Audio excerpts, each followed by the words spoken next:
Welcome back to Investing Talk podcast. Today, we are turning our attention to a company that is arguably the single biggest battleground stock of the year, Adobe. It really feels like it. And frankly, the setup here is fascinating.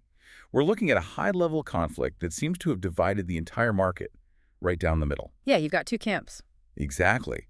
On one side, you have the camp screaming that Adobe is a legacy software giant, a dinosaur that is slowly crumbling under the weight of generative AI. And on the other side, You have the believers who see a misunderstood AI superpower that is, well, currently on sale for pennies on the dollar. it really does feel like a love it or hate it situation right now. There's no middle ground. But as usual, before we start, subscribe, like, and comment to this video to support the show. It really helps us keep these coming and helps us figure out which companies you want us to cover next. So let's get right to the so what here. Why does this matter right now? Yeah, what are the stakes? The stakes are incredibly high. You have Adobe trading at a multi-year low. It has taken a massive 57% haircut from its all-time highs. That's a staggering drop for a company of this caliber. It is. But at the same time, this company is generating nearly $10 billion in free cash flow. This isn't a dying business by the numbers, far from it. But the sentiment is catastrophic. It's a true battle between market sentiment, which is absolutely terrified of AI replacement, and the fundamental reality, which shows a company that is quite literally printing money. Okay, hold on. I want to pause on that distinction because it's the core of the whole debate. You have sentiment screaming the sky is falling and reality saying the bank account is overflowing. When you say printing money, we really need to see the receipts. Let's look at the fundamentals. The scale here is what people often forget when they get caught up in the doom scrolling on Twitter. We need to look at the ARR, that's annual recurring revenue. The lifeblood of any subscription business. It's the metric that matters most. Adobe's ARR was revalued to $25.66 billion at the end of fiscal year 2025. Just to put that in perspective for everyone, that is over $25 billion coming in, essentially on autopilot from subscription. Right. It's not a one-time sale. That's the rent everyone pays to use Photoshop, Acrobat, and Illustrator. It's a recurring revenue machine, incredibly predictable. And they're still performing. And despite the noise, they are executing. In Q3 of fiscal year 2026, they actually beat expectations. They posted an EPS earnings per share of $5.50. Revenue for the quarter was $6.19 billion. So by all traditional metrics, this is a juggernaut that is doing everything right. It is. Okay, traditional metrics look good. But, and there's a massive but here that we cannot ignore, we have to address the elephant in the room. The growth problem. The growth problem. You look at the guidance for fiscal year 2026, and we are talking about growth slowing down to around 9%. Right. That is the number that has everyone spooked. That is down significantly from the previous highs where they were clocking, 15% or more. So the skeptic in me has to ask, is the growth story over? Is Adobe just becoming a utility company? I mean, that is the valid fear. That is exactly why the stock is down. Like the electric company. You pay the bill because you have to, but you don't expect them to double in size next year. In the tech world, if you aren't growing at double digits, Wall Street usually puts you in the penalty box. They strip away your premium valuation. But you're saying there's more to it. However, there is an AI counterpunch that is starting to land, and it's hidden in the details. Adobe's AI-related revenue has already exceeded $250 million. $250 million. Okay, on a base of $25 billion, that sounds small. It's like 1%. Is that really significant? In the context of new product launches, it's actually very significant. It signals that tools like Firefly, their generative AI model, are actually monetizing. This isn't just hype. It isn't just hype or a cool demo feature to keep people happy. They are finding ways to get customers to pay specifically for these AI credits. It's moving from cool tech to a verified business line. It proves the hypothesis that AI can be a tailwind, not just a headwind. So they are making money on the very thing that is supposed to kill them. That's the iron. They're cannibalizing themselves before anyone else can. Precisely. But let's talk about the safety net. You mentioned cash flow earlier. Why does that $10 billion number matter so much for the investment thesis? It helps immensely. This is critical for the safety argument. When you have $10 billion in annual free cash flow, you have immense optionality. Think of it as a war chest. So they can invest. It allows for aggressive reinvestment into these new AI tools so they can compete. But maybe more importantly for the stock price, it allows for shareholder returns. They can buy back a tremendous amount of stock at these lower prices. Which mechanically increases the earnings per share, right? Exactly. It artificially boosts the EPS. It puts a floor under the stock. And speaking of prices, we have to look at the valuation. Because the multiple has compressed significantly. It's not priced like a high flyer anymore. It is historically cheap. We are looking at a stock trading at a 17.7 times trailing price to earnings ratio. 17.7 for a tech monopoly with these kinds of gross margins, that's bargain basement territory. It is. Usually you see SaaS companies trading at 30, 40, sometimes 50 times earnings. A 17.7 multiple is pricing in a disaster scenario. It's pricing in that the business is going away. It sounds like the market is treating them like a bank, not a tech leader. Yeah. But I want to circle back to something deeply important you mentioned earlier about commercial safety. Right. Why wouldn't a designer just use Midjourney or something else? This is the moat. And it's a legal moat, not just a technical one. You have to put yourself in the shoes of a chief marketing officer at a Fortune 500 company. These people are terrified of copyright lawsuits. Right, because if you launch a global campaign and it turns out the AI ripped off a Disney character, you get sued into oblivion. Exactly. The PR nightmare alone would be devastating. Right. And that is where Adobe wins. Adobe Firefly is trained specifically on licensed Adobe stock images. They own the data. Ah, I see. So if you use Firefly, you have a paper trail. You're clean. You have more than a paper trail. Adobe actually offers indemnification to enterprise clients. They basically say, if you get sued for copyright using our tool, we will cover it. That is a huge advantage. That's the I don't want to get fired feature. It really is. Plus, they still hold a 70% market share in the Creative Cloud space.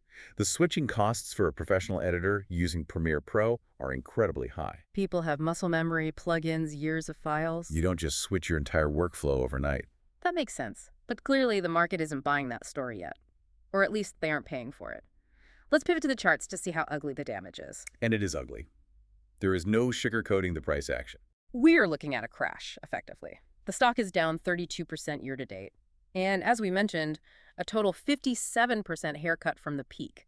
It's testing major support at multi-year lows. I interpret this as psychological capitulation.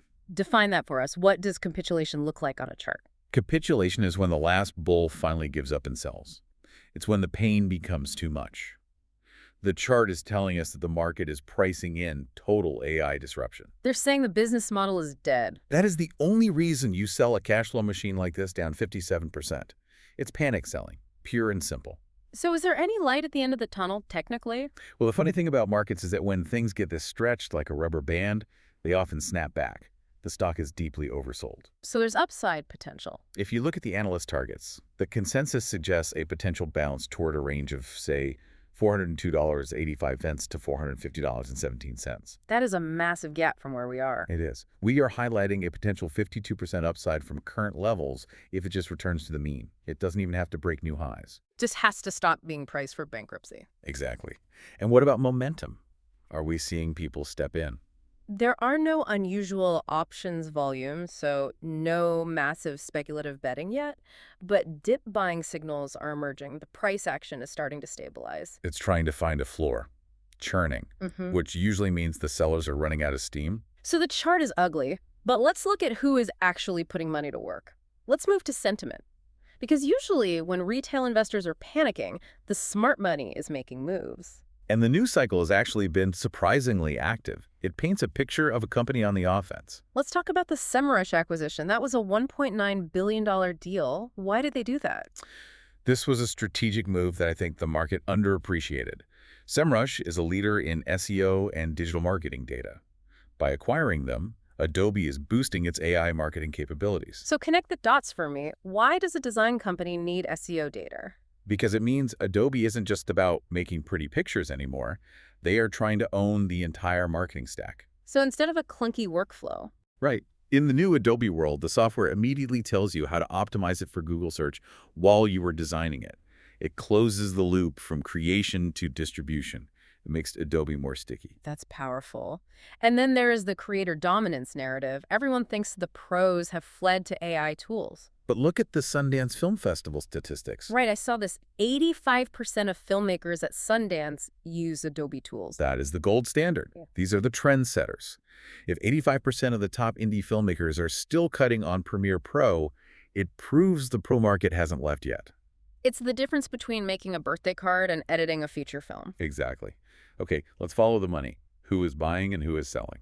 It's a mix, which is typical at turning points. On the sell side, we saw Wealth Enhancement trim their stake by 38.7%. That's a significant reduction. But someone has to be on the other side of that trade. And the buyers are interesting. Professional Advisory bought nearly 40,000 shares worth, about $13.99 million.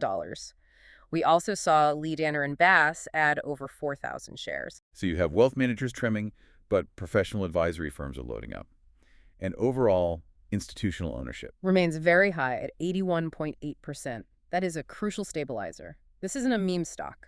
The vast majority are holding on. So if we feed all this into the computer, the headlines, the flows, what does the quantitative score say? The Alpha Vantage sentiment score is overall bullish. It's being driven up by the new video tools in Premiere and After Effects and things like the creator grants they launched. So the data says the news is better than the price action suggests. Exactly. Okay, we've been pretty optimistic so far, but I need to put my skeptic hat back on. Let's look at why the stock is actually down. What are the risks? Because a 57% drop doesn't happen for no reason. No, we can't just wave it away. And the risks are real and existential. The biggest one is obvious: AI disruption. We mentioned Canva earlier. It has 240 million users. That is a massive army of people who are never going to buy Photoshop. Canva is a massive threat for the lower end of the market, but the deeper fear now is something called agentic AI. Explain agentic AI in this context.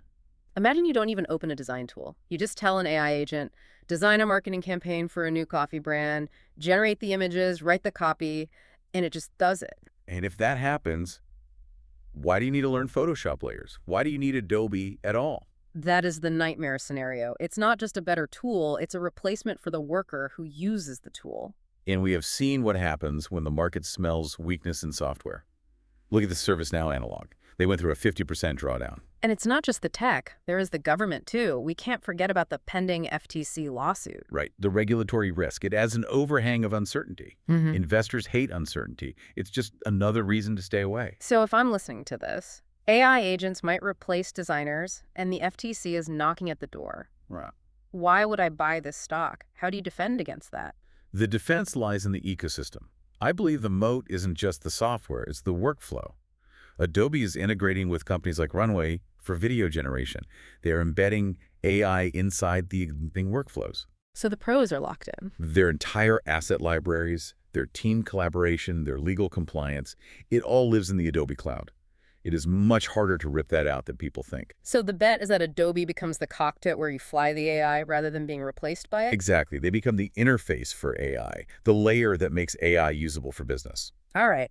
We've looked at the ugly charts, the impressive cash flow, the scary AI, and the loyal filmmakers.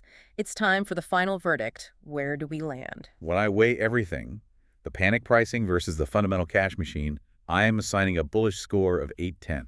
8 out of 10. That is surprisingly high given the sentiment. Walk us through the final thesis. The elevator pitch is this. Adobe is a cash printing machine. You simply cannot ignore $10 billion in free cash flow. It is trading at a massive discount, 17.7x PE, because of exaggerated AI fears. It's a classic overreaction. It's a growth at a reasonable price play, heavily disguised as a value play. But you need patience. The catalyst to watch in the Adobe Summit in Las Vegas. That is coming up on April 19th, 2026. Why is that date so important? That event, along with their Q1 earnings in March, is expected to validate the revenue reacceleration. Okay.